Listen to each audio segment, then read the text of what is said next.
Bonjour à tout le monde, ravi de vous retrouver pour cette nouvelle année. D'ailleurs, nous vous souhaitons en introduction une très belle année 2025.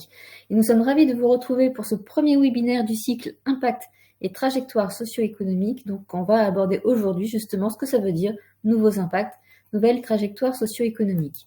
Alors, pour introduire ce cycle de webinaires, de rappeler les enjeux et les défis de cette connaissance partagée sur les modèles socio-économiques.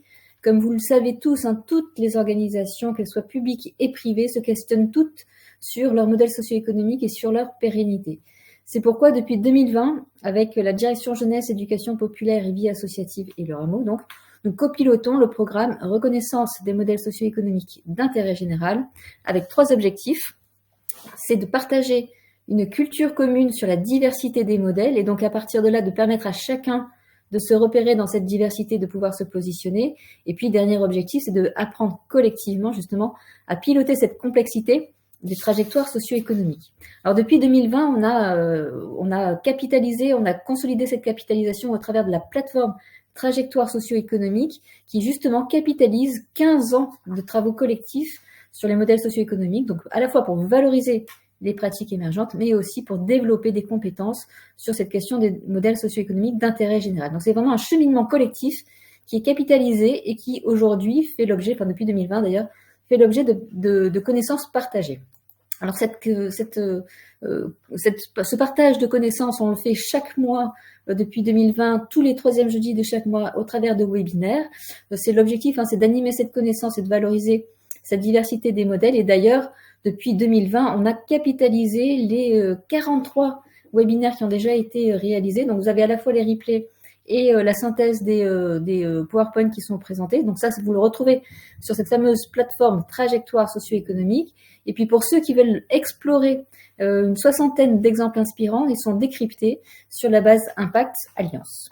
Alors, aujourd'hui, c'est le Rameau qui a la chance d'animer ce webinaire. Et donc, je suis accompagnée avec plaisir de Charles Benoît-Sy, qui est président fondateur du Rameau. Bonjour à toutes et tous, meilleurs vœux pour cette année 2025.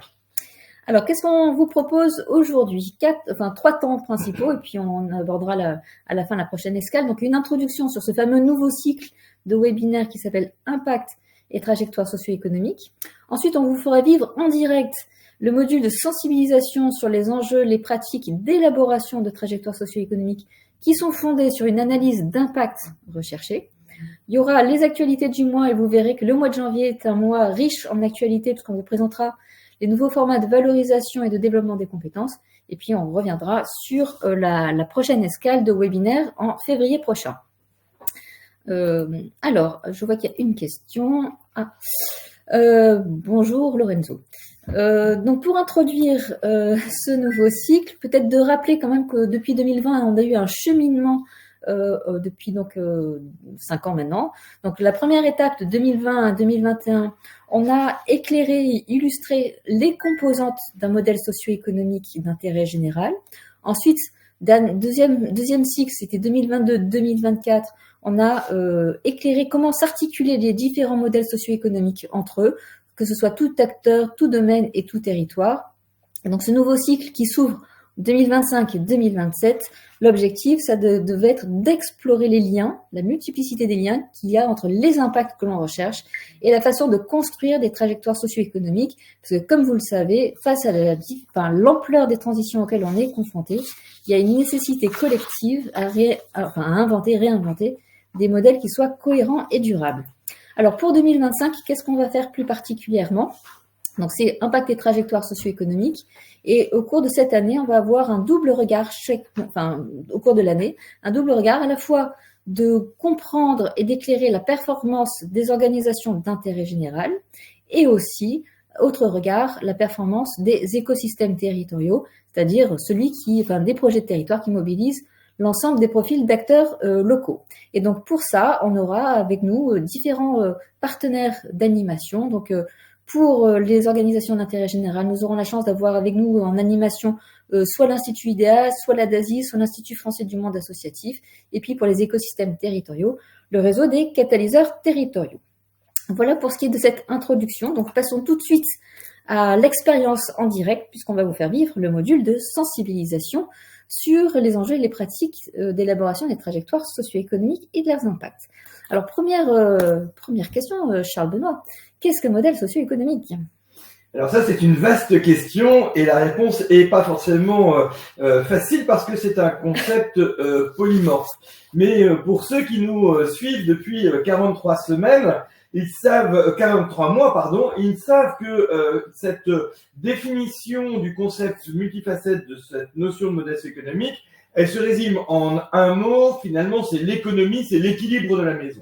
Et que cet équilibre de la maison, pour pouvoir justement le garantir dans la durée, il s'appuie sur 3 piliers qui sont essentiels. La diversité des richesses humaines mobilisées, puisqu'il n'y a pas de projet sans hommes et femmes mobilisés pour pouvoir le réaliser.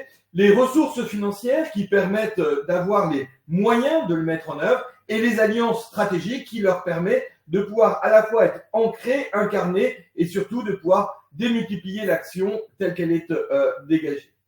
Alors le thème c'est impact et trajectoire. Quel est le lien entre impact et trajectoire socio-économique ? Alors, il est évident que cette question-là, elle est très importante parce que pour pouvoir le comprendre, il faut comprendre la pluralité des modèles socio-économiques. Et nous avons eu l'occasion par le passé de développer les 7 modèles en France, les 3 modèles productifs, le modèle de redistribution et les 3 modèles d'intérêt général tels qu'ils existent, services publics, enseignement supérieur à la recherche et structures d'intérêt général. Il est vraiment important de bien comprendre ces différents modèles parce que c'est à partir de la diversité de ces modèles socio-économiques que l'on peut comprendre quelles sont les interactions entre les acteurs et de pouvoir trouver finalement la place de son propre modèle socio-économique et l'interaction avec les autres acteurs de son écosystème. Pourquoi est-ce que c'est important de pouvoir spécifiquement travailler sur le modèle socio-économique d'intérêt général? Parce que il se trouve que c'est des 7 modèles, le modèle d'engagement est celui qui varie le plus à la fois dans l'hybridation de chacun des 3 piliers, les richesses humaines, puisque quand on est une structure d'intérêt général, on peut à la fois utiliser, bien sûr, le salariat, mais aussi le bénévolat, les acteurs en service civique, le mécénat de compétences. Donc une diversité de profils de richesses humaines et à chaque profil de ces richesses humaines correspond finalement une approche différenciée de la façon de créer ensemble de la valeur. C'est aussi les lieux où en termes de ressources financières, on peut mobiliser le plus finalement de leviers différents puisque de par le droit d'être d'intérêt général, eh bien, ça ouvre à des réglementations, notamment fiscales particulières, que ce soit en termes de subventions, de mécénat. Et en revanche, ça limite, et c'est tout l'intérêt d'un modèle d'intérêt général, ça limite la notion de prestation de service, puisque vous savez que c'est très contraint, c'est finalement très peu le modèle, et ça oblige finalement l'acteur d'intérêt général à être en interaction, à créer de la valeur avec ses partenaires. Et puis, bien évidemment, en termes d'alliance, ce qui est très intéressant pour les acteurs d'intérêt général, c'est que on peut retrouver finalement des alliances sur les 3 leviers d'activation d'intérêt général. On peut avoir des alliances sur une vision partagée pour pouvoir faire du plaidoyer, pouvoir partager finalement une vision des transformations. On peut le faire bien évidemment dans les logiques d'action, d'être dans une logique finalement de co-construction de solutions, et puis on peut être dans une logique d'alliance de gestion en mutualisant un certain nombre de choses.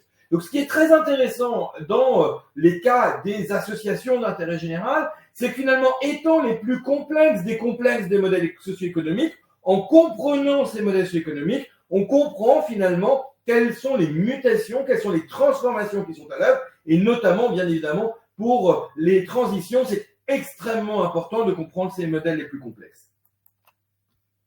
Et c'est pour ça que, finalement, quand on regarde le modèle socio-économique, notamment d'un acteur d'intérêt général, pour tout acteur d'intérêt socio-économique, c'est vrai pour une entreprise, c'est vrai pour une collectivité territoriale, mais c'est d'autant plus vrai pour un acteur d'intérêt général, c'est que finalement, ce modèle socio-économique, il va faire appel à 3 impacts.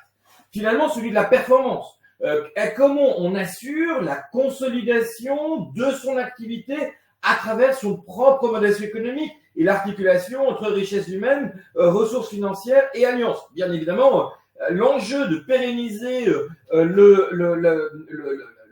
l'organisation dans laquelle s'inscrit cette action est un élément déterminant. Trop souvent, on pense succession de projets sans rappeler que quelque part, les acteurs qui portent les projets, l'infrastructure qui le porte est aussi importante, qu'elle soit individuelle comme une association ou collective comme une infrastructure collective qui va permettre justement d'agir ensemble.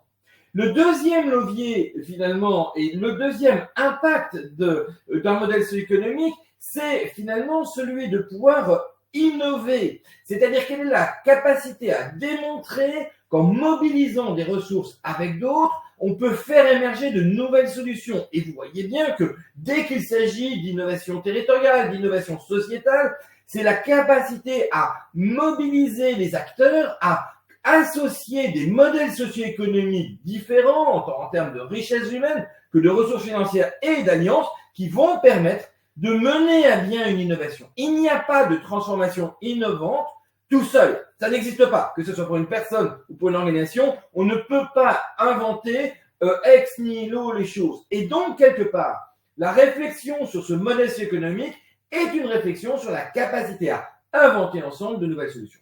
Et puis, le dernier impact sur lequel la question de la réflexion de ce modèle socio-économique est important, notamment quand on est un acteur d'intérêt général, c'est sur la confiance. Parce que finalement, comment est-ce que dans cette situation où nous savons tous, et l'agenda 2030 le démontre, nous sommes à la fois dans un accroissement des fragilités et dans une raréfaction des ressources. Donc on doit inventer de nouveaux équilibres socio-économiques. Et dans cette logique-là, soit on se radicalise sur soi-même, soit on prend peur, et dans ce cas-là, on devient dans une logique purement gestionnaire, soit au contraire, on prend confiance et on dit comment, en maîtrisant de nouveaux équilibres socio-économiques, eh bien, nous allons être en capacité de réussir ces transitions. Et cette démarche est absolument essentielle parce que vous comprenez bien que l'équilibre socio-économique, eh bien, en fait, il doit se décliner sur ces trois impacts complémentaires parce qu'il ne s'agit pas seulement de dire comment je pérennise une organisation, ça a très très peu d'intérêt en soi. En revanche, comment je suis performant dans ma capacité à répondre aux besoins, comment je contribue à innover dans l'émergence de nouveaux modèles, et puis comment je crée la confiance en montrant que certes, les modèles sont en transformation, mais certes, les pistes et les trajectoires existent. C'est tout le sens, bien évidemment, de cette plateforme trajectoire socio-économique que de donner confiance dans la capacité à transformer les modèles socio-économiques. Alors justement, si on va dans le concret du concret, comment cette trajectoire socio-économique se décline-t-elle pour chacun des trois impacts ? Alors, il est très intéressant de pouvoir maintenant rentrer dans le comment faire, parce que c'est toujours facile de dire il faut faire, mais finalement, comment faire ? Alors, je rappelle que tous ces travaux, et notamment ce qui a permis de faire une plateforme mutualisée, trajectoire socio-économique, c'est tous les travaux de recherche empiriques qui ont été menés depuis 2006 pour comprendre justement tout acteur, tout domaine, tout territoire, comment les choses se construisent. Et vous savez qu'en tant que laboratoire de recherche, notre première étape, c'est d'abord de publier des cahiers de recherche, et notamment avec nos amis de l'Institut pour la recherche de la Caisse des dépôts. Vous avez là, sur la question de la performance, nous avions publié en décembre 2023 le cahier de recherche ODD 17, économie et territoire, pour expliquer justement cette question du lien entre l'impact, le modèle socio-économique pour une performance globale. Et cette approche de recherche ne suffit bien évidemment pas. Il s'agit ensuite de le décliner en outillage très opérationnel. Et vous savez qu'en septembre dernier a été publiée une fiche sur l'impact de cette performance globale. Qu'est-ce que ça veut dire ?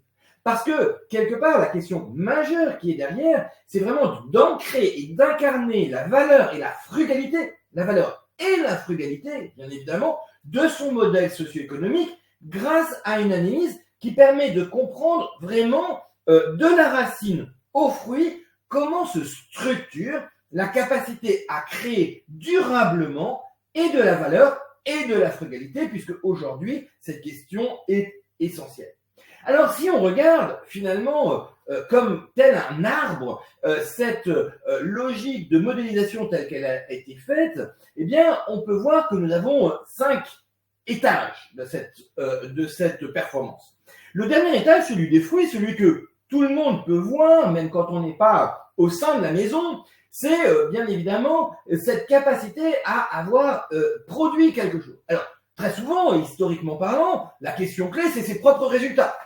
Oui, très bien. Et vous voyez dans le schéma que les propres résultats, en haut du schéma en bleu, eh bien, finalement, il faut ancrer cela dans 2 éléments essentiels. D'une part, dans notre agenda commun, le cap et le cadre commun des objectifs de développement durable, et d'autre part, dans la réalité territoriale du territoire dans lequel on est incarné. Parce que la même action, lorsqu'elle est faite dans des territoires différents, n'a bien évidemment pas du tout le même effet, pas du tout le même impact. La même action faite en cœur de Paris, à Bressuire, à Langres, à Saint-Benoît-de-la-Réunion ou à Tahiti est radicalement différente. Et ça, c'est vraiment important de le comprendre parce que si on ne situe pas ses propres résultats à la fois à travers d'un cap et un cadre commun et à la fois à travers le territoire dans lequel on est incarné, eh bien, on est juste hors sol.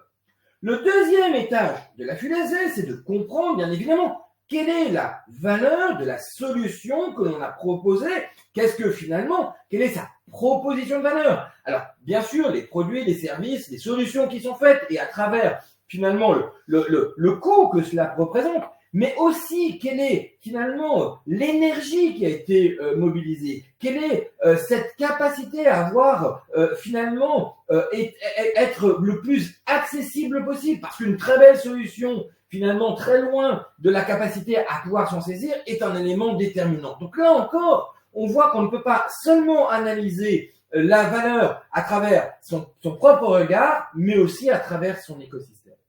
Et puis, le troisième étage de la fusée, et nous arrivons là à un élément essentiel, ce qu'on appelle la chaîne de valeur, c'est-à-dire finalement sa capacité à produire cette valeur, avec qui et comment on la produit.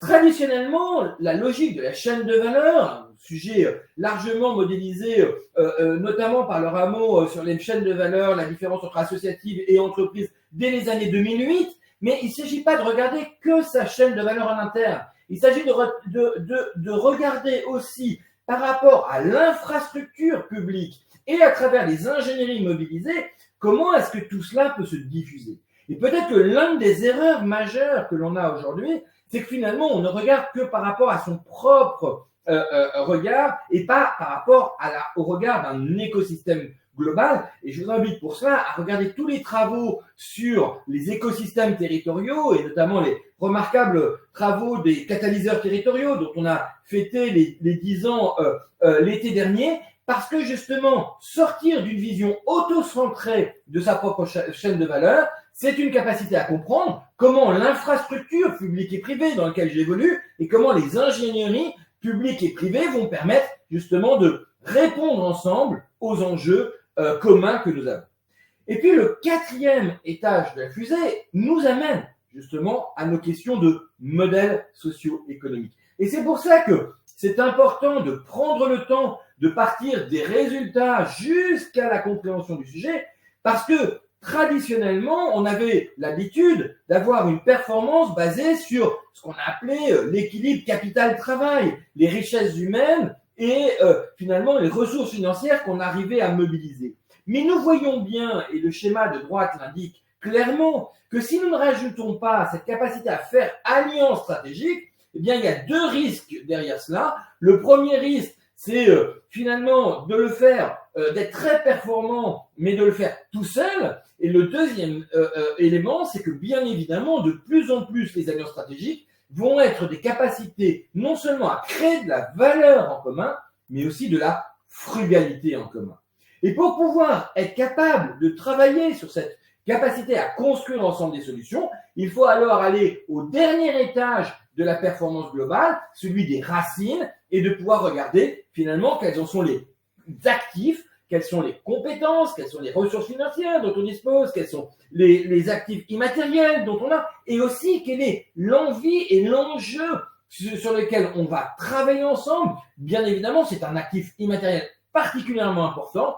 Et tout cela repose sur une capacité de gouverner au sein de l'organisation de façon intelligente de ses actifs jusqu'à la capacité à démontrer les effets de levier de sa performance globale, parce que bien évidemment, et on l'aura compris, la définition d'une performance globale, c'est de ne pas simplement être la performance pour l'organisation, mais d'être une pertinence pour son écosystème.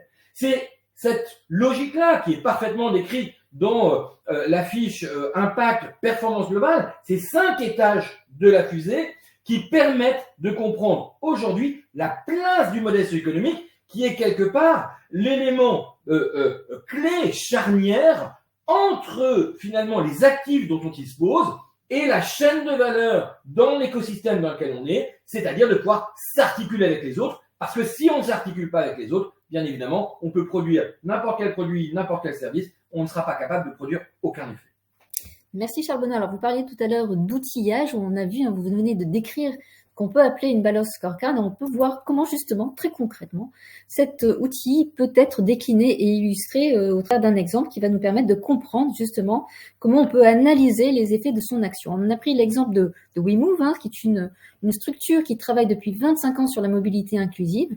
Et ce qui est intéressant, c'est quand on analyse cette balance scorecard, voilà ce que ça donne. En termes de besoins et d'envie, donc on est en haut du schéma, le WeMove, il y a 25 ans, a travaillé, s'est positionné sur un enjeu de covoiturage en 1995, suite aux grandes grèves de transport. Aujourd'hui, ils adressent l'ensemble des enjeux de mobilité inclusive, alors en priorité sur des personnes qui sont en insertion, et puis plus largement maintenant auprès des seniors, auprès des territoires ruraux. Donc une capacité à adresser des enjeux sur la mobilité inclusive.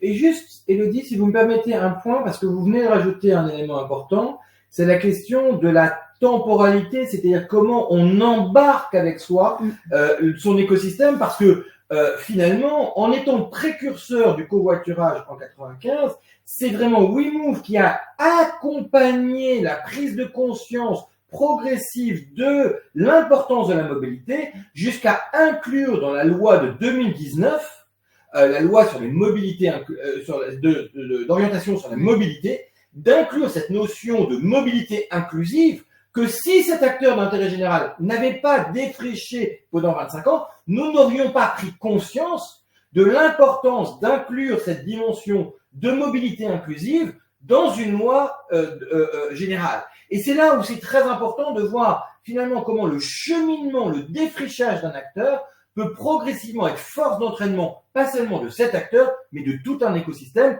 On a bien là la démonstration d'un impact. Exactement, et vous allez voir après dans la suite que cette temporalité, elle va avoir des impacts sur les propositions de valeur, sur la chaîne de valeur et sur les modèles socio-économiques.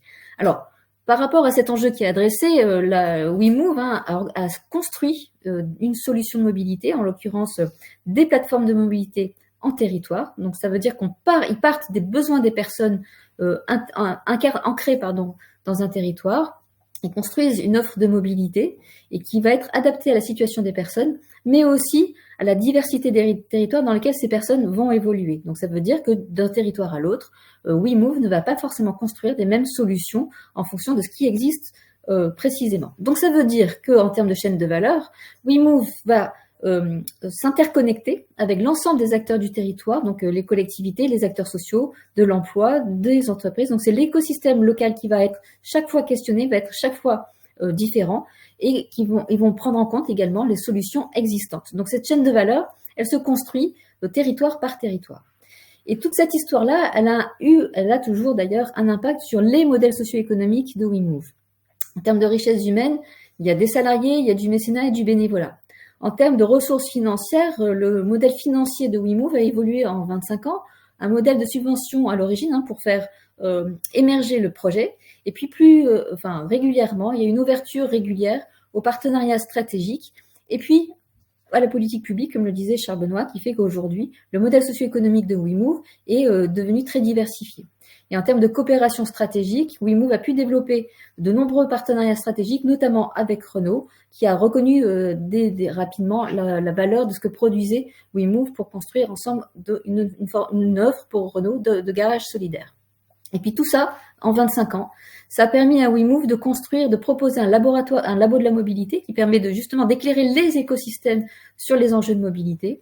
Ils ont développé une école de la mobilité, un diplôme, et vous voyez que ces actifs-là qui se construisent dans le temps vont permettre ensuite d'alimenter, d'enrichir cette question des besoins et des envies, et c'est un peu le cercle vertueux que l'on peut décrire grâce à cet outil assez simple d'analyse des effets de son action.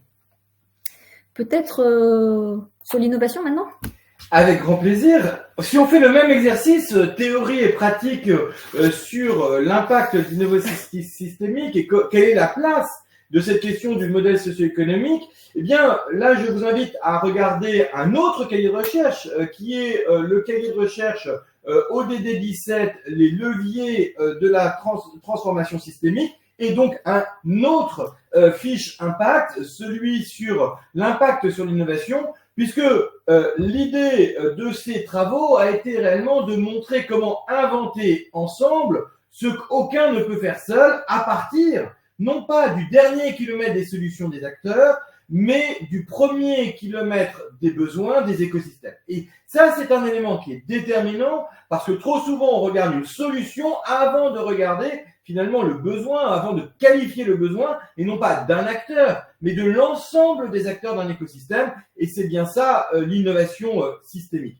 Et je rappelle que c'est ce qui a fondé la motivation des pays du Sud à exiger des pays du Nord lors de la signature de l'agenda 2030 le 25 septembre 2015, dont nous fêterons les 10 ans en septembre prochain, de rajouter ce 17e objectif de développement durable. Comment allons-nous inventer ensemble ce qu'aucun d'entre nous ne peut faire seul? Et là, j'attire votre attention sur le fait qu'il s'agit là d'une innovation de moyens, pas d'une innovation de résultats seulement. Bien évidemment, les 16 autres objectifs de développement durable le posent, mais elle pose aussi, cet agenda 2030, les conditions d'une exigence d'innovation des moyens.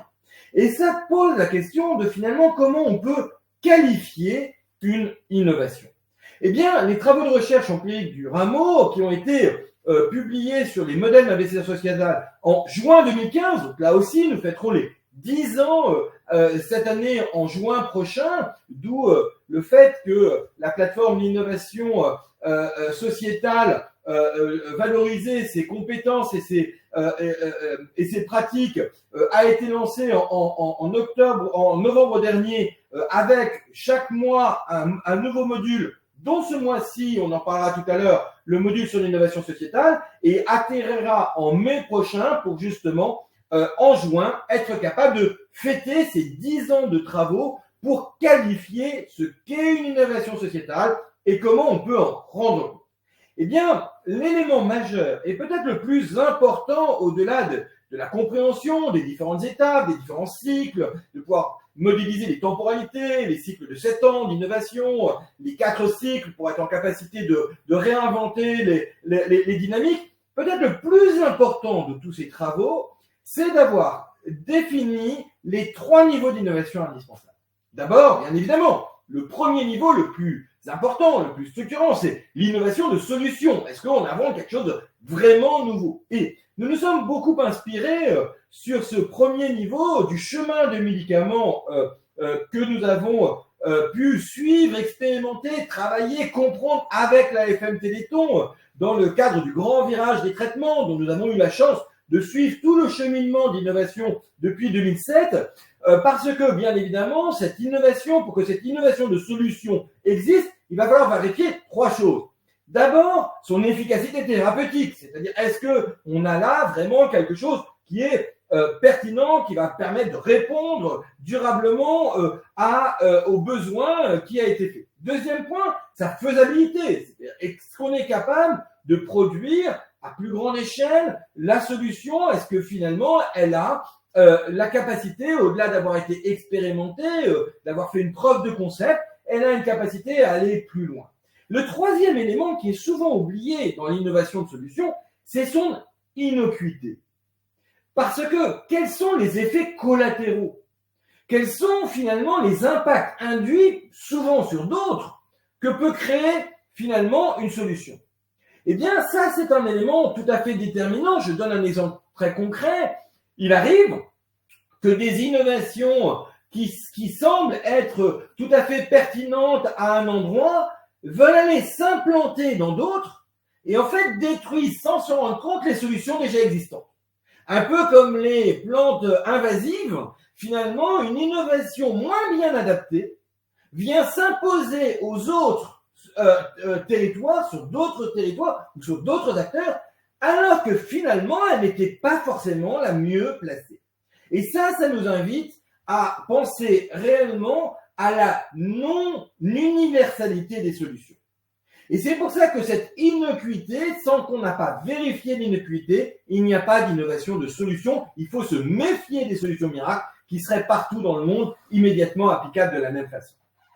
Le deuxième, une fois qu'on a vérifié l'efficacité thérapeutique, la capacité de faisabilité technique de la production de cette solution et son innocuité, et notamment son caractère invasif, j'aime bien reprendre, bien évidemment, des liens avec l'environnement. Il y a beaucoup de parallèles à faire avec l'environnement. Le deuxième étage de la fusée, c'est bien évidemment l'innovation en termes de fonctionnement. Pour deux raisons importantes. La première, c'est de dire, finalement, qui va faire quoi? L'inventeur est rarement celui qui va déployer seul une innovation. Si je reprends l'exemple du médicament, quand Fleming invente la pénicilline qui va permettre de développer les antibiotiques, ça n'est pas lui, avec ses tubes à essai, qui va développer à grande échelle, mais l'industrie pharmaceutique. De la même façon, si une innovation est systémique, quelque part, elle ne peut pas être seule, et notamment, le lien avec l'acteur public va être totalement déterminant sur le sujet. Et donc, finalement, cette capacité à travailler sur le fonctionnement, qui va faire quoi, qui autorise quoi, va être un élément absolument structurant. D'autant plus que ce qui est absolument indispensable dans cette innovation de fonctionnement, c'est de pouvoir s'assurer que l'on va jusqu'au bout de la logique. Parce que trop souvent, dans les 19 ans de travaux de recherche du Rameau, on a entendu des innovations qui disaient, voilà, je suis une innovation qui était tout à fait adaptée à Paris, Nantes ou Marseille, mais absolument pas aux territoires ruraux, aux territoires ultramarins. Or, si une innovation est systémique, elle doit pouvoir être déclinée différemment, bien évidemment, mais dans d'autres endroits. Autrement dit, pour être une véritable innovation et avoir un impact d'innovation, et non pas simplement une initiative ou une invention, il faut avoir une deuxième logique, c'est de dire avec qui construit-on une capacité à répondre à l'ensemble des acteurs, et aucun acteur tout seul ne peut le faire. Ça demande donc une véritable réflexion, on l'a évoqué tout à l'heure, sur la question de la chaîne de valeur, et pas simplement sur la chaîne de valeur de celui qui produit la solution, mais aussi bien évidemment du lien avec les acteurs publics, du lien avec les autres acteurs privés, et de la capacité à s'adapter à l'ensemble des territoires. Alors seulement, quand on a compris que l'innovation n'était pas seulement la solution, mais son intégration dans l'écosystème, on peut passer à la troisième question, c'est celle de l'innovation du modèle socio-économique. Pourquoi? Parce que nous l'avons dit tout à l'heure, la problématique auquel nous sommes confrontés aujourd'hui, c'est qu'il y a un accroissement des fragilités et une raréfaction des ressources. Et donc, même si on invente quelque chose qui est pertinent, même si on identifie la façon dont on va pouvoir couvrir partout le besoin pour que chacun, et notamment les plus fragiles d'entre nous, que ce soit les personnes ou les territoires, puissent être couverts par cette solution, bien évidemment, il va falloir savoir si on a les moyens et le modèle socio-économique pour la pérenniser. Parce que là encore, dans aucun cas, il n'existe le même modèle socio-économique que celui de l'expérimentation, que celui de la modélisation et que celui de son déploiement. Autrement dit, le modèle socio-économique est un élément évolutif en fonction de l'étape dans laquelle l'innovation se trouve. Or, cela, c'est souvent beaucoup trop tardivement appréhendé et bon nombre d'innovations, à un moment donné, se sont rendus compte trop tard que le modèle socio-économique historique sur lequel elles reposaient était un modèle qui correspondait à une des phases, mais non pas à la phase suivante.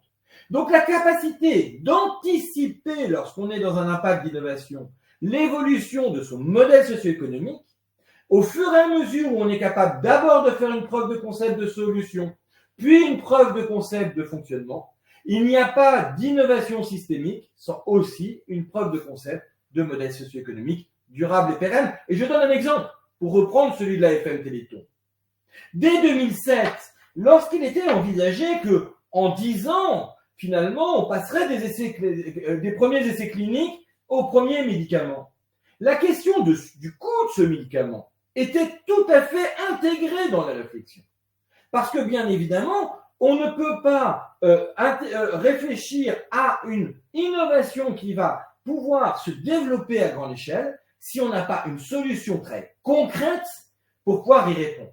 Et bien évidemment, les premiers médicaments qui sont sortis à 2 millions d'unités, vous comprenez bien qu'aucun système assurantiel ou collectif de santé ne peut se permettre de pouvoir avoir des tels coûts individuels. Et donc, bien évidemment, c'est là où il faut un temps important de réfléchir très en amont sur ces transformations du modèle économique, parce que heureusement que la FM Téléthon y a travaillé depuis maintenant plus de 20 ans. Si elle n'avait pas commencé à ce moment-là, mais en attendant que les médicaments soient sur place, eh bien évidemment, ça serait beaucoup trop tard pour avoir des solutions opérantes.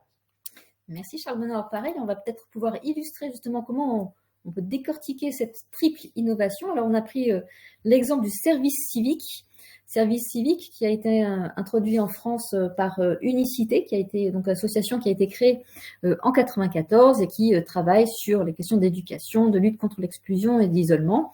Et ce que l'on peut dire pour justement décortiquer cette triple innovation du service civique, d'abord sur la solution. Alors la solution, elle a d'abord été proposée par Unicité dès 94. Ils ont construit des missions de service civique auprès des jeunes de 16 à 25 ans.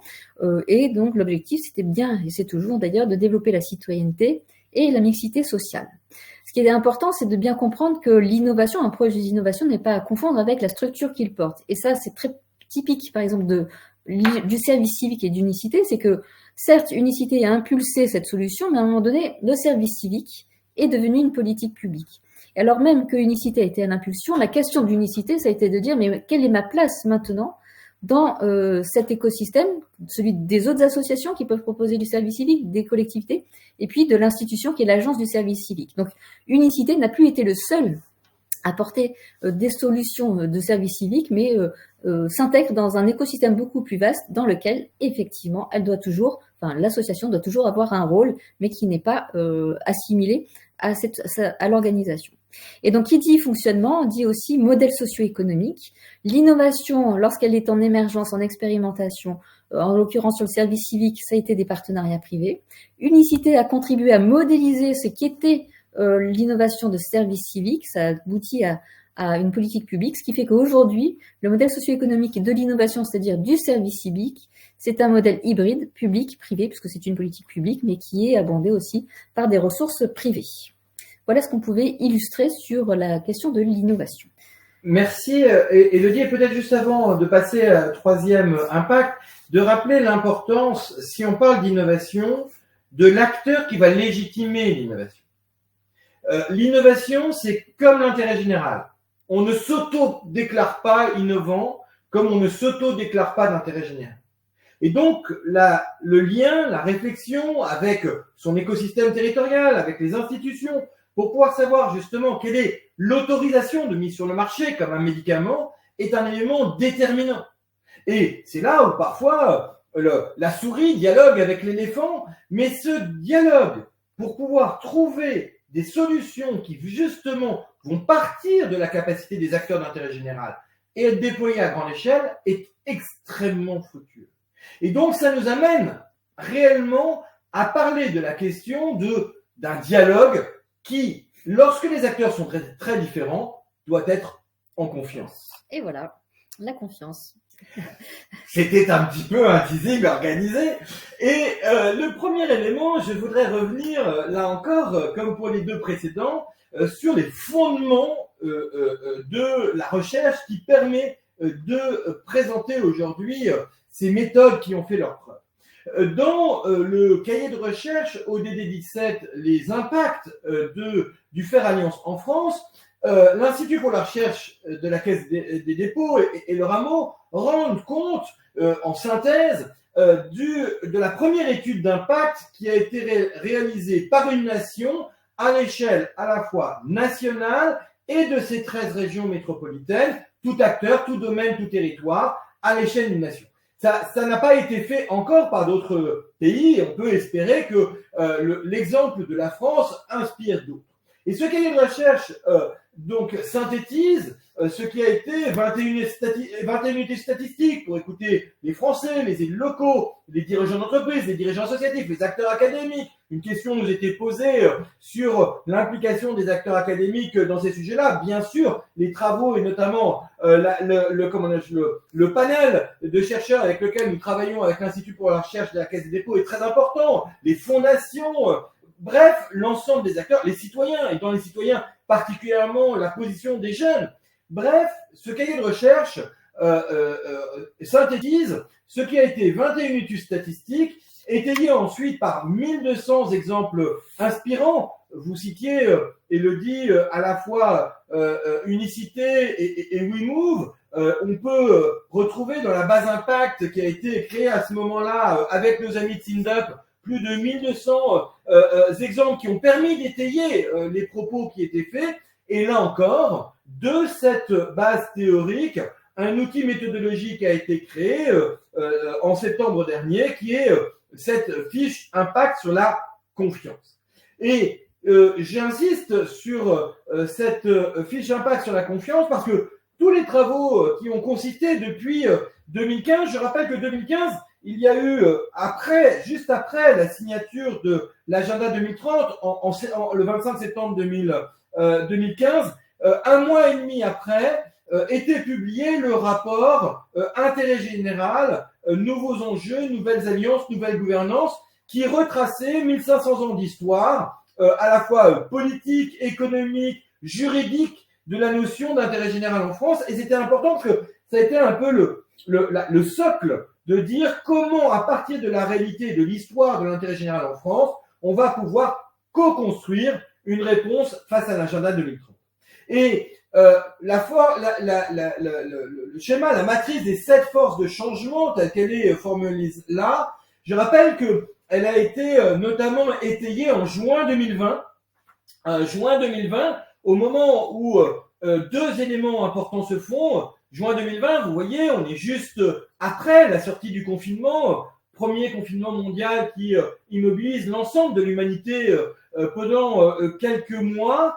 Et elle est publiée sous le double regard, d'abord des résultats d'une mission ministérielle qui avait été confiée par le secrétaire d'État à l'engagement à la députée Cathy Raconbouzon et au Rameau, qui après un travail avec une centaine de réseaux publics et privés nationaux et territoriaux, y compris durant la Covid à distance, a permis de faire une feuille de route de 21 mesures pour à la fois opérationnellement parlant, stratégiquement et politiquement parlant, rentrer dans cette logique des nouvelles alliances. Et puis, juin 2020, c'est aussi les résultats de la démarche d'anticipation de sortie de crise qui avait été mise en place par le médiateur des entreprises et le Rameau la semaine même du confinement, pour dire, puisque l'ensemble des institutions, l'ensemble des acteurs vont être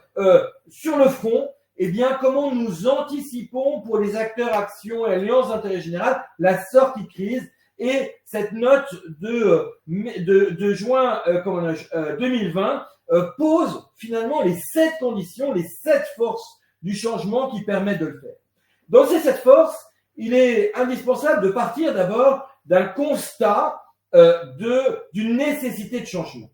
Alors, je pense que à l'époque, même si on l'a peut-être un peu encore oublié aujourd'hui, mais à l'époque, le traumatisme que nous venions de vivre avait bien fait comprendre que les éléments, ou plus exactement les éléments de doute sur le fait que le monde soit en transformation n'était plus possible. Et même si je rappelle que 7% des acteurs de l'humanité déclarent que la Terre est plate, n'en déplaise à ces 7% et à l'autorisation à chacun de dire tout et n'importe quoi, elle n'est pas plate. Et donc, la transformation systémique que les 193 nations alors unies en 2015 avaient posée est devant nous et doit être faite.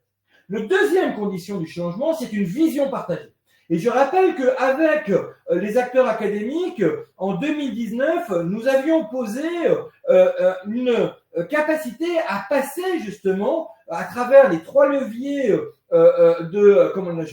d'activation d'intérêt général, la vision, l'action et la gestion, justement de passer de ces objectifs de développement durable à des plans d'action très concrets pour les écosystèmes territoriaux, pour les organisations, qu'elles soient publiques ou privées, et pour les personnes, bien évidemment, dans leur capacité d'engagement et de mobilisation.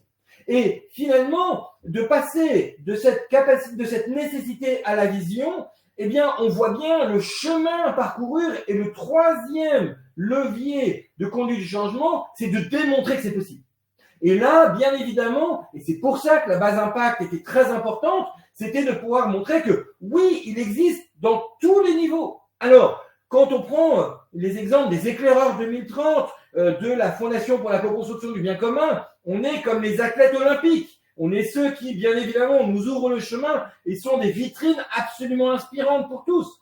Mais il faut aussi, et c'est le sens, par exemple, de la base impact, dire que chacun d'entre nous, chaque territoire, chaque organisation, chaque personne peut contribuer à son échelle à cette transformation, et d'où l'important de à la fois montrer à travers les éclaireurs 2030 de la Fondation pour la co-construction du bien commun les exemples les plus inspirants, mais de montrer aussi à travers la base Impact Alliance que l'on peut le faire à taille humaine en fonction de qui nous sommes, parce que nous sommes tous engagés, tous impactés, et donc nous devons tous être outillés. Et ça, c'est le quatrième point, mais le deuxième élément. Le moteur du changement, il est connu. Une nécessité, une vision, une preuve que c'est possible, et donc, finalement, pour donner l'élan pour agir. Mais après, il faut concrètement passer à l'action. Parce que les grandes déclarations ne suffisent pas. Et là, 3 leviers sont indispensables. D'abord, les conditions de mobilisation de chacun.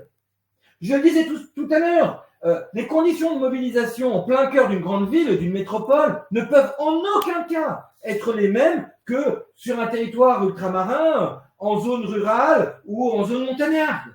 Donc, quelque part, de prendre conscience que nos ingénieries doivent être prêtes pour pouvoir mobiliser chacun en fonction de sa propre réalité, de son propre premier kilomètre de besoin, et non pas à travers un standard, est la condition sine qua non pour que chacun se sente concerné et surtout en capacité d'agir pour pouvoir être finalement contributeur de cette transformation et non pas simplement spectateur et encore moins victime de cette transformation. Et donc, cette question-là a notamment été largement traitée sur la question de la place des territoires, qui permet à chacun d'être finalement moteur, acteur de l'intérêt général à portée de main, qui permet d'expérimenter à taille humaine les choses et qui permet de créer cette confiance et surtout la confiance de dépasser l'entre-soi pour faire de l'entre-tous.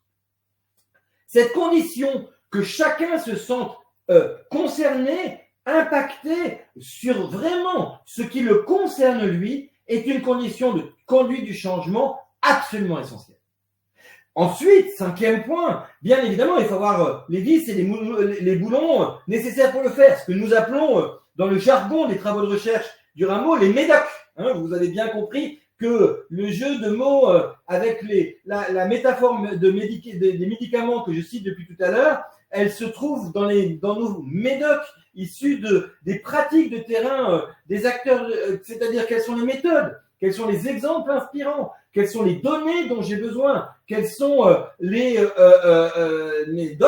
outils qui peuvent être utilisés et quelles sont les compétences à développer. Cet élément-là est déterminant et pour ceux qui suivent régulièrement nos webinaires, vous savez notamment que la grande innovation de l'année dernière avec nos amis d'AgroParisTech a été d'élaborer avec le réseau des catalyseurs territoriaux une grille de qualification des pratiques pour regarder pas seulement comment on évalue le développement des compétences, mais comment on regarde l'émergence de nouvelles pratiques que nous n'avions pas vues émerger auparavant.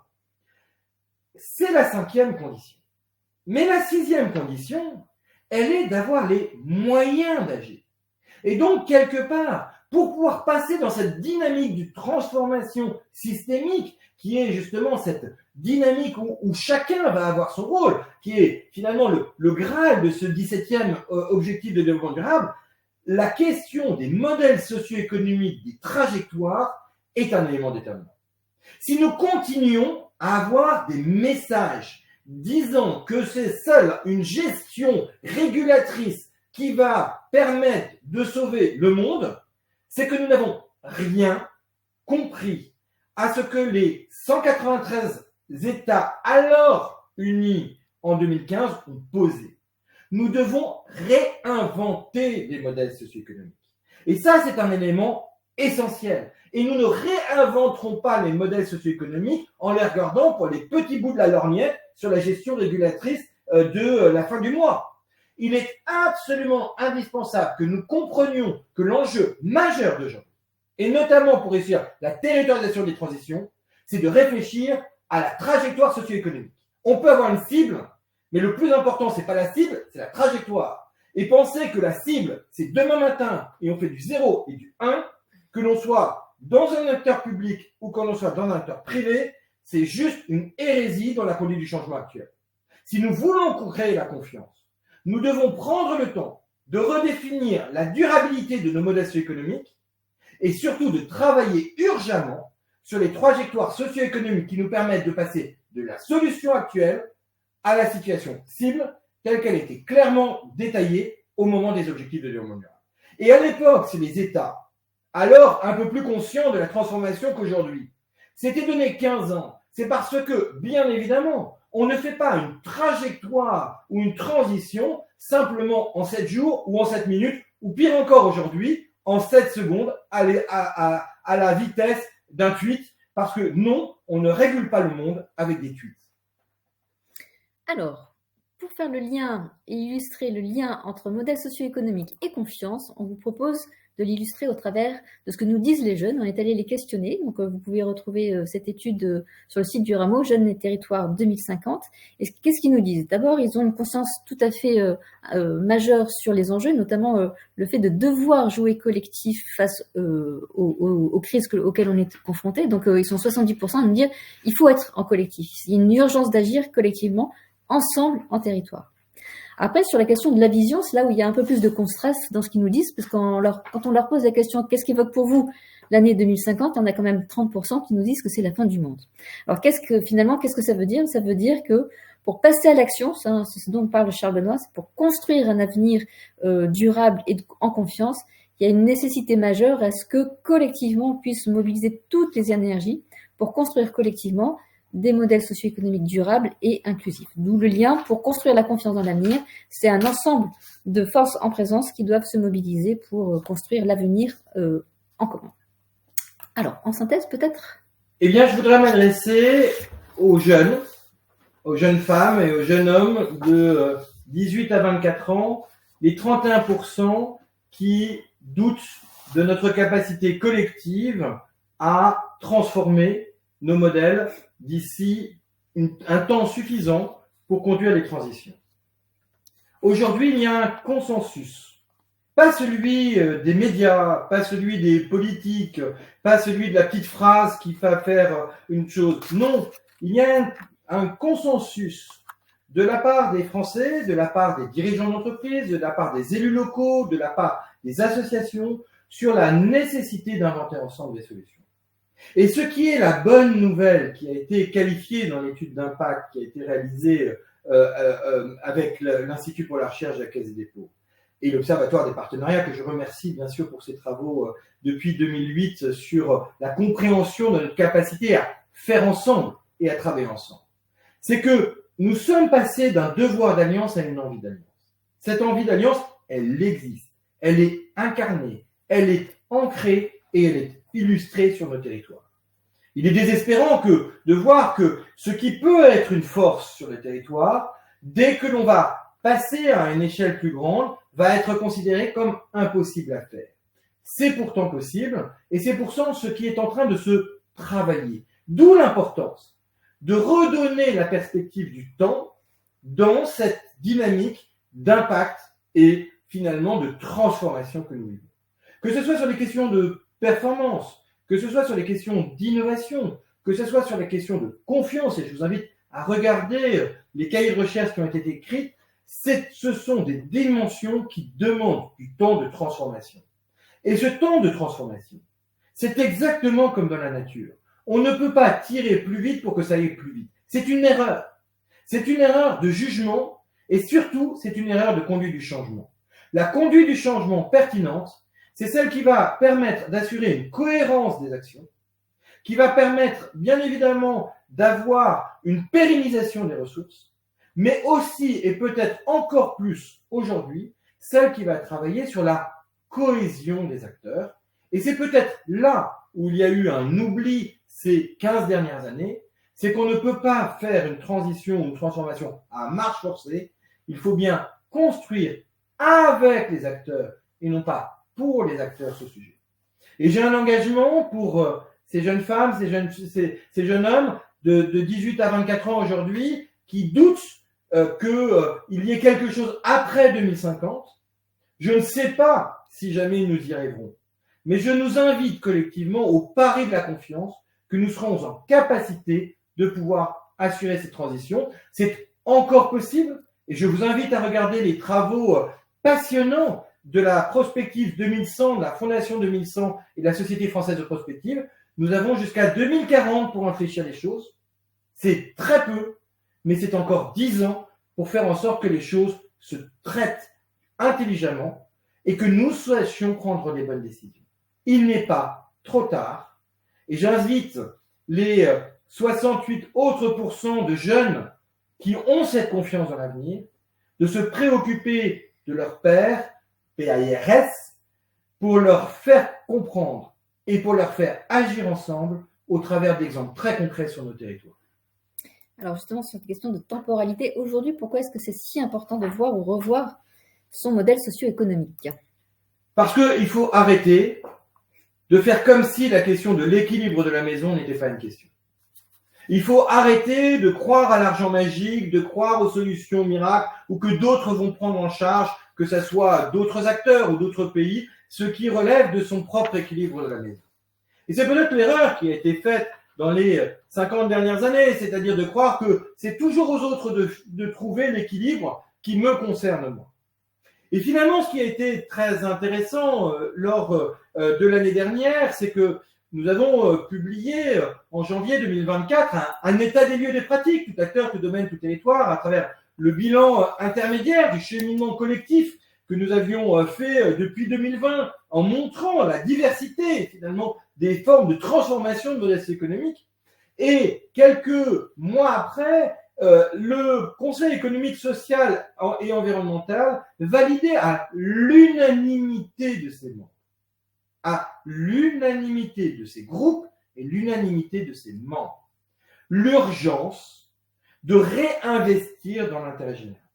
Il nous faut sortir d'un modèle socio-économique qui serait unique ou dominant pour comprendre que la diversité des modèles socio-économiques est un élément déterminant de notre équilibre.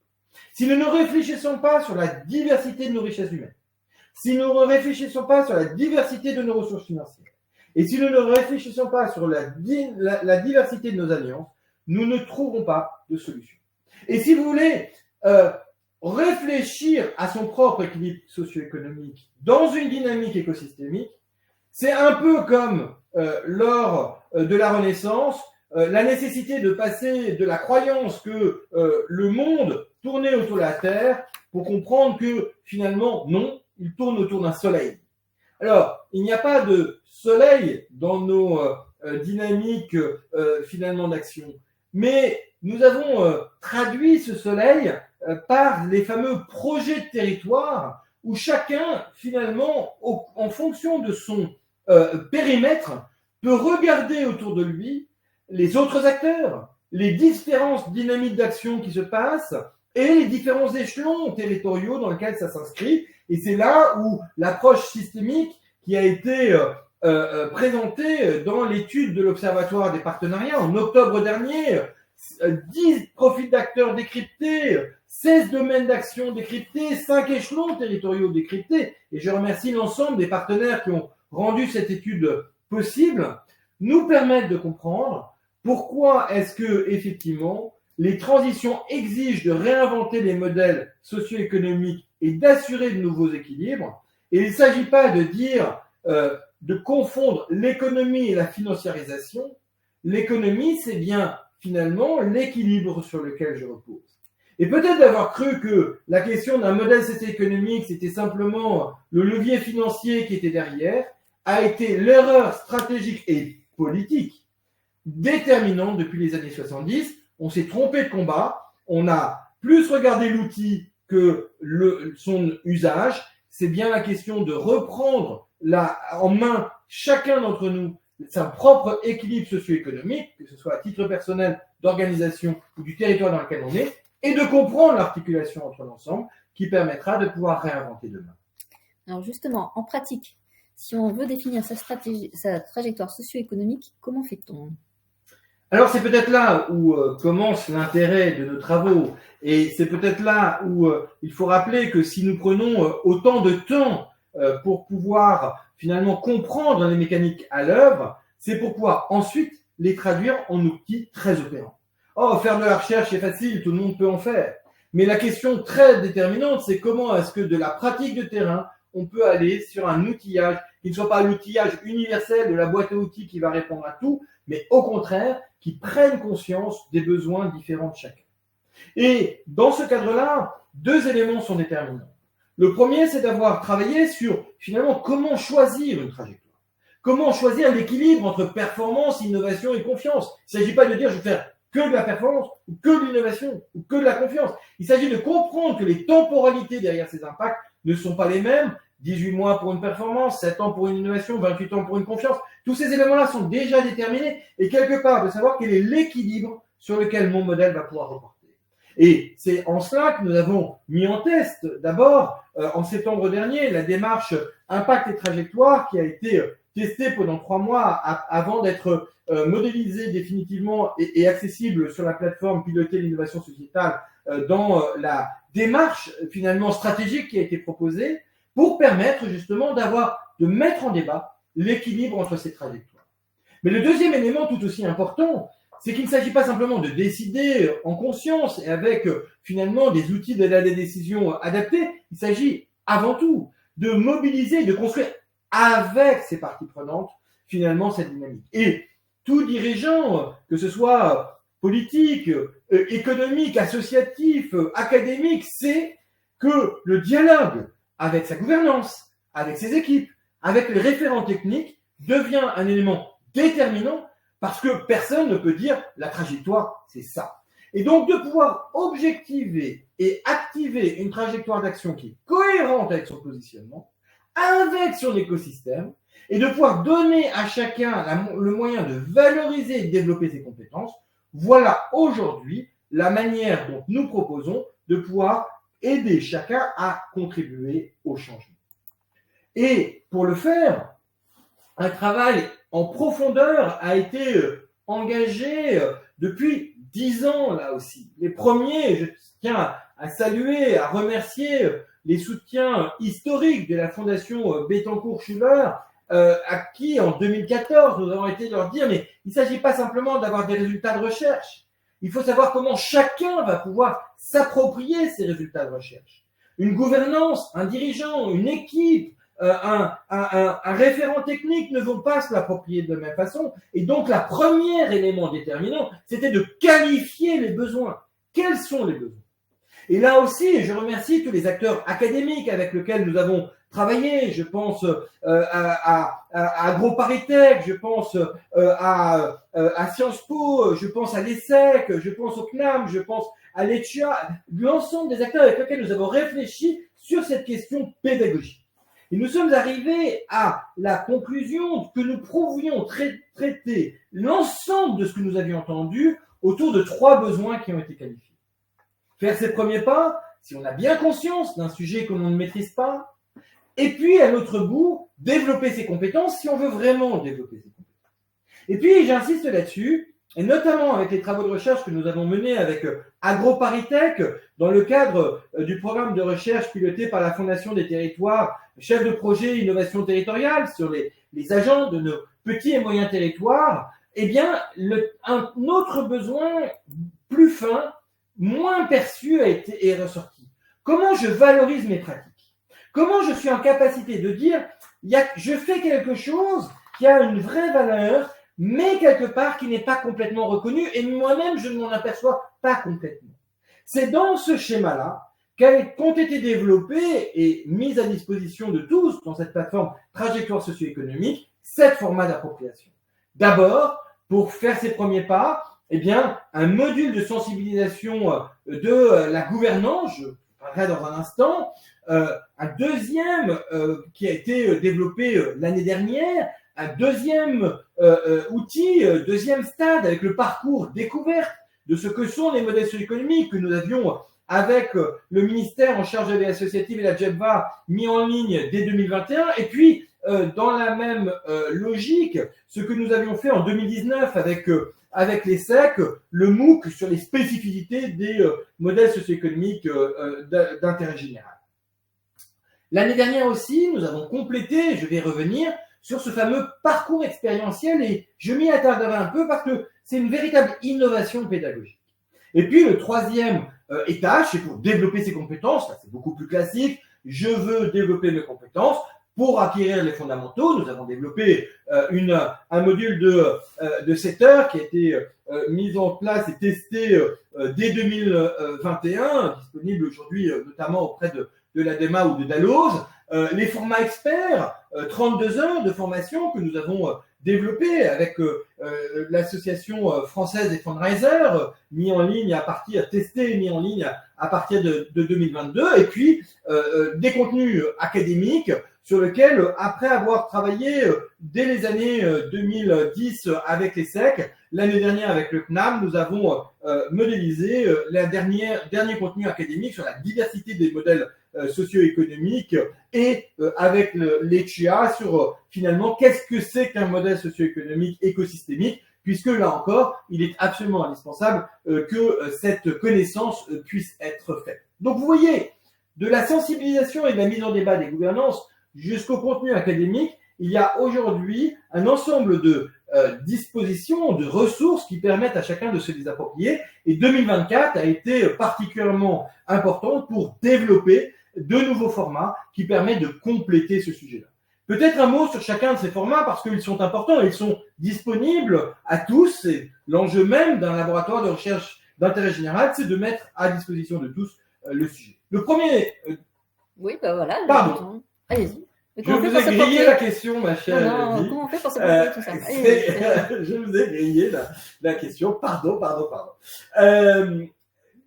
Si je reprends à travers les 3 cibles que j'évoquais tout à l'heure, parce que tout dirigeant sait bien que le dialogue avec sa gouvernance, le dialogue avec ses équipes, le dialogue avec les référents techniques, qu'ils soient internes ou externes avec lesquels il travaille, est un élément déterminant et que finalement, les niveaux de réponse doivent être adaptés en fonction des cibles, mais cohérentes entre ces cibles, bien évidemment. Et dans ce cadre-là, eh bien, faisons le focus sur justement 3 outils qui ont été développés en 2024 grâce à notre partenariat avec la JEBVA. Et je rappelle que dans le cadre du programme Reconnaissance des modèles socio-économiques d'intérêt général copiloté avec la JEBVA, un comité de pilotage est mis en place, notamment avec le mouvement associatif, les RNMA, la DASI, IDEAS, IFMA, la fondation GRDF, la fondation Caritas, et pardonnez-moi si j'en oublie. Le module de gouvernance, et ça a été testé notamment avec nos amis d'IDEAS, très important pour comment mettre en débat au bon niveau la question du modèle socio-économique dans une association d'intérêt général. Ce module de gouvernance a été vraiment un travail qui a été issu de plus de 10 ans de recherche, notamment, et je tiens à remercier nos amis de l'Union nationale des CPIE, avec lequel, dès 2012-2013, on avait commencé à à travailler sur cette question de la mise en débat au niveau de la gouvernance et la préfiguration dans le domaine du secteur environnemental, des questions sur ces modèles socio-économiques dans le milieu environnemental a préfiguré un peu dans 10 ans la plateforme trajectoire socio-économique. C'est bien ces 10 ans d'expérience qui ont été en 2023 capitalisés, élargis à l'ensemble des autres acteurs et mis sous l'impulsion de la ministre de la vie associative de l'époque qui a lancé au Forum national des associations et des fondations de 2023 cette plateforme. Et dès ce moment-là, la question de partager un outil pour les gouvernances a été importante. Ce que vous trouverez sur la plateforme est un élément tout à fait déterminant. D'abord, ce que vous voyez sur la gauche de votre écran pour pouvoir sensibiliser le membre de la gouvernance ou membre de l'équipe ou de la direction générale pour pouvoir sensibiliser de l'utilité de faire cet exercice. Et puis sur la droite, vous avez les outils nécessaires deux éléments peuvent être faits. Vous pouvez le faire en autonomie quelque part avec les différents modules qui vous ont été proposés, ou vous pouvez utiliser le mode opératoire que nous vous proposons. Et ce que nous recommandons, c'est de pouvoir finalement vous faire accompagner par un tiers de confiance à travers les dispositifs qui peuvent exister territorialement parlant, par les DELER par exemple, ou au niveau national par des acteurs d'accompagnement, comme peuvent l'être l'ADASI ou d'autres acteurs qui peuvent accompagner, pour finalement, à travers la méthode qui est proposée, qui, vous le verrez, est assez simple, de pouvoir vraiment mettre en débat, mettre en résonance cette logique. D'ailleurs, dans les accompagnateurs, vous pouvez aussi aller vers des acteurs de facilitation, je pense à Solécilisation, qui pourrait tout à fait animer ce type de dynamique. Ce qui est vraiment important à ce niveau-là, c'est vraiment de regarder la matière qui est mise à disposition, mais aussi le chemin qui est proposé, puisque encore une fois, il a été testé durant 10 ans, parce que c'est pas facile de débattre de ces questions de modèles économiques avec une gouvernance. Et donc, d'ailleurs, il y a une petite vidéo introductive de la plateforme, donc je vous invite à la regarder, c'est nos amis de l'UNCPE qui l'avaient faite. Elle est tout à fait déterminante en la matière pour comprendre pourquoi mettre cela en débat n'est pas si simple.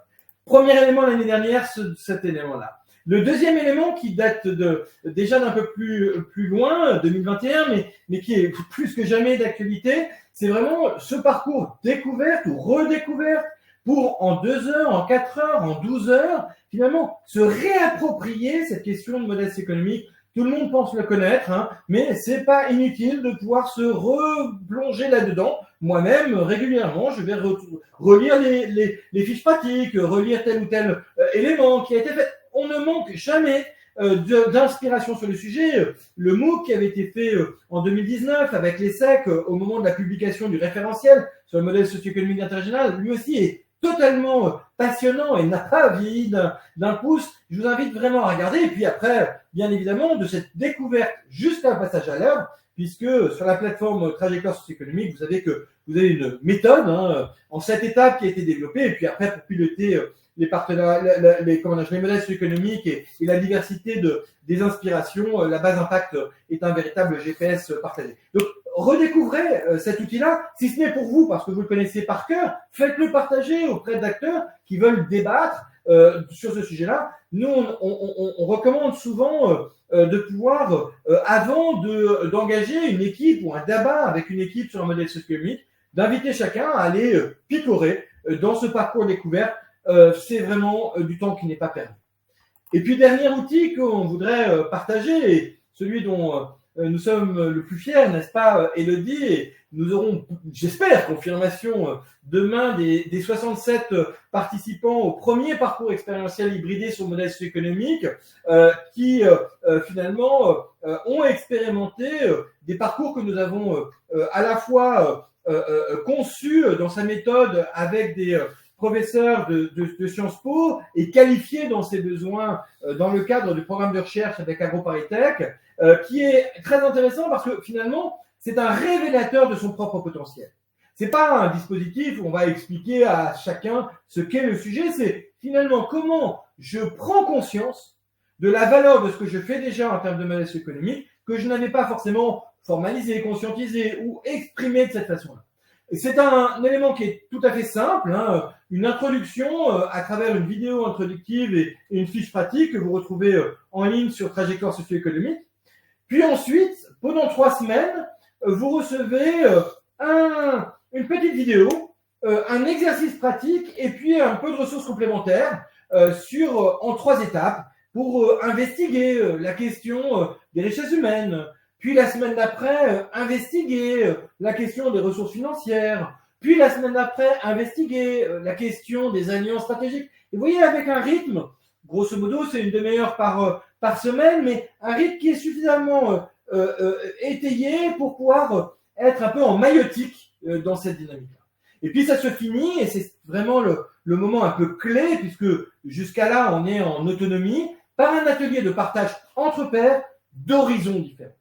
Et finalement, là, il n'y a pas ceux qui sont les sachants et les autres, il y a vraiment tous ensemble de se poser la question, mais comment nous sommes concernés par ces questions de modèle socio-économique, et finalement, quelles questions ça nous pose, quels défis ça nous pose, quelles bonnes pratiques on a envie de partager. Nous avons demain co-animé avec la DASI et IDEAS le premier, parcours expérientiel entre guillemets industrialisé, puisqu'il a été expérimenté au préalable dans différents programmes, notamment le programme chef de projet universitaire territorial. Et pour ceux qui n'avaient pas eu la chance de voir qu'il y avait ce parcours et qui seraient intéressés, vous pouvez vous inscrire dès à présent sur le prochain atelier, puisque on aura une deuxième session qui sera pour le début du semestre prochain. Merci Charles Benin pour ce panorama. Est-ce que vous avez des questions? Alors j'en profite pour répondre à Isabelle. Isabelle, tous les schémas qui sont dans le PowerPoint, en fait, vous allez tous les recevoir, puisque à la fois vous allez recevoir le replay, mais également le support de présentation, et si besoin, on est à votre disposition pour plus d'informations. Et il y a Lorenzo Favia qui pose la question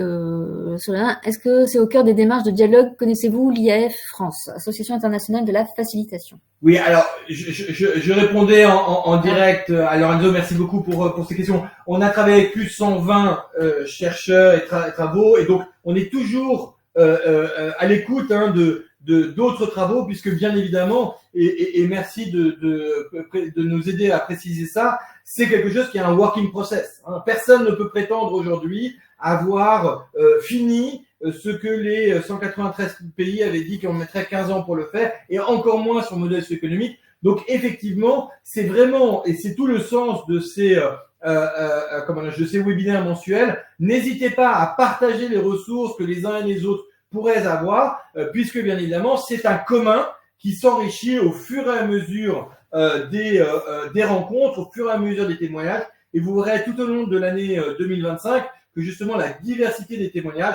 permet justement d'élargir progressivement dans ces éléments-là. Donc, pour répondre sur cette action, cet acteur particulier, Lorenzo, non. Et donc, merci. Et bien évidemment, on investiguera avec grand plaisir. Et pour tous les autres, n'hésitez pas à faire remonter les ressources que vous connaîtriez qui peuvent être mises en partage. Puisque, encore une fois, je rappelle que cette dynamique, et c'est vraiment la volonté du ministère de la vie associative et de nous-mêmes, c'est vraiment de créer un commun qui s'enrichit au regard des regards de chacun. Merci pour ces remarques, et merci aussi à l'Institut pour la recherche de la Caisse des dépôts de nous aider à mobiliser chaque année l'ensemble des réseaux des chercheurs qui justement s'intéressent à ces sujets-là. Notre prochain séminaire de recherche aura lieu en octobre prochain. Donc, merci à tous. Alors pour terminer, on voulait revenir sur les actualités de mois, puisque en lien avec les modèles socio-économiques, il y a de nombreuses informations qui pourraient vous intéresser. Alors déjà, pour ceux qui nous connaissent et qui sont abonnés, vous savez tous que nous envoyons tous les jeudis ce qu'on appelle les jeudis de l'ODD 17. Et donc pour ce qui est du mois de janvier, trois informations clés que vous avez reçues en partie. La semaine dernière, vous avez reçu l'interview du mois, qui est celle de Charles Benoît, qui revient notamment sur les enjeux de la territorialisation des transitions. Aujourd'hui, c'est la DASI, la monographie de la DASI, qui notamment présente le modèle socio-économique de Télémac. Et puis le 30 janvier, comme tous les derniers vendredis de chaque mois, il y a le webinaire d'embarquement de la base Impact Alliance. Et ce mois-ci, nous reviendrons sur la nouvelle animation de la connaissance sur l'ODD17 en pratique. Ensuite, actualité extrêmement importante, en lien aussi avec modèle socio-économique, c'est la plateforme l'innovation sociétale, valoriser et développer ses compétences, puisque au mois de janvier, 3 nouveaux formats de valorisation et de développement des compétences sont mis à disposition, à la fois pour ceux qui veulent explorer, comme pour modèle socio-économique, on va mettre en ligne le parcours de découverte de ce qu'est l'innovation sociétale. Pour ceux qui souhaitent valoriser leurs pratiques, je vais en reparler, mais comme pour modèle socio-économique, on va lancer un parcours expérientiel innover en territoire. Et enfin, sur la question du développement des compétences, le module qualifier son innovation, sa triple innovation dont on a vu un aperçu tout à l'heure. Si vous avez envie d'avoir plus d'informations, il ne faut surtout pas que vous loupiez le jeudi de l'ODD17 de la semaine prochaine, du 23 janvier, parce que c'est à cette occasion que vous aurez tous les détails qu'il faut.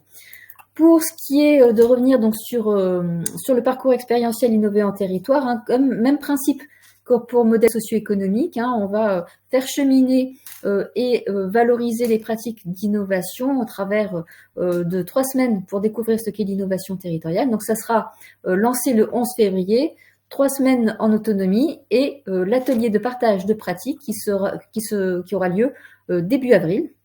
Donc si vous souhaitez y participer, il faut s'inscrire, inscription obligatoire, et ce bouton d'inscription, il sera disponible sur la plateforme piloter l'innovation sociétale, valoriser et développer vos compétences. Et puis une actualité qui est une nouveauté aussi dans le cadre de l'animation de l'ODD17 en pratique, cette nouveauté c'est que chaque mois, on va éclairer un défi. Alors pourquoi ? Parce qu'on a constaté depuis déjà de nombreuses années qu'il y a une forme de tension entre d'une part le cap et le cadre commun qui est représenté par l'agenda 2030 et 17 objectifs de développement durable d'une part, et de l'autre part, la capacité des territoires à apporter des solutions qui répondent aux fragilités locales. Et ça, cette réponse, cette capacité à répondre, à agir sur les fragilités, évidemment que ça se fait pas du tout de la même façon, que ce soit à Marseille, à Langres, en Bretagne ou ailleurs. Donc il y a une forme de comment on fait pour concilier ou réconcilier le fait d'avoir un cap, un cadre commun, c'est important d'avoir un cadre, mais en même temps de pouvoir articuler ça avec l'agilité qui est nécessaire pour répondre aux défis locaux.